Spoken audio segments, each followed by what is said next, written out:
When people do things we don't understand, we want to know why. For some of us, it can be difficult not getting the closure we're looking for, but you may not really need closure to move on. Blanca Cobb, who has a master's in psychology, joins us to talk about if we really need that closure. So Blanca, why is it important to many of us to have closure? So many of us want closure because we want to understand what happened. In order to let go, if we just understand those missing pieces so that situation makes sense, then it's easier to move forward. And the reason this happens is because our minds are meant to make sense of our world. And when something doesn't make sense, then we keep looking and looking for information. And people sometimes really struggle with this. Why do you think that is?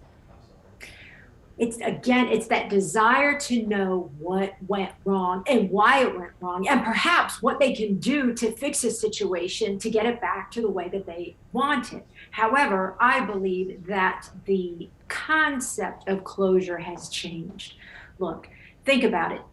Someone's behavior, that right now, it's just the ending game. That's closure. Perhaps you don't get that explanation. Think about times where someone might disappoint you, but they don't tell you why, or someone ends a relationship, or you no longer have a friendship. They don't give you an explanation, or you don't get the promotion, or you don't get the job that you were looking for, but you get a vague response.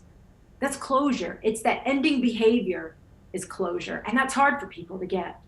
Yeah, I know with a lot of people with relationships, they think, oh, I can't move forward until I have closure.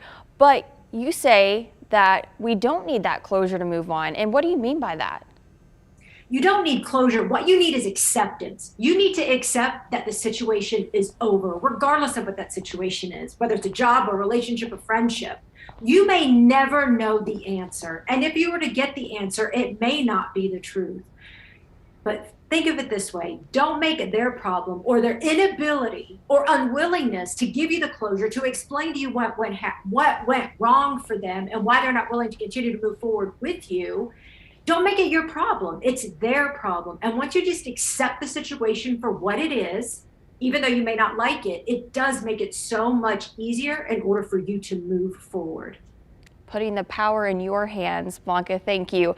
If you'd like to learn more about our need or your need for closure, find the story on our website, WFMYnews2.com. She was speaking some truth today. True. Acceptance. Yes. Sometimes you just gotta accept it. Me and my friends talk about this all the time. Like, I had a friend who went on a date with this guy and she was like, it was great. We had great chemistry. It was awesome. Then he ghosted her. She didn't hear from him for weeks and she's like, what did I do wrong? She's like reaching out to him. He's not responding. And it's like, just accept the fact that you don't know why he did this. You never know what people's intentions are. And sometimes it has nothing to do with you as to why they do some of the things that they do. I think about that and I think about how it's so easy to just chew on it forever, you know, because you just really want to know. And sometimes you won't know.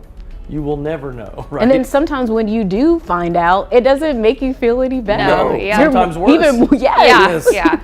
So I like how Blanca made it, you know, really giving yourself the power and the control to not focus on other people and what they may have done or what they didn't do, and just empower yourself to make yourself feel better. Absolutely. You got to let go, right? Let go and let God. That's exactly right. You just have to let it go and realize. Taking y'all to church today. And it goes back to what Coach Lamont was saying earlier.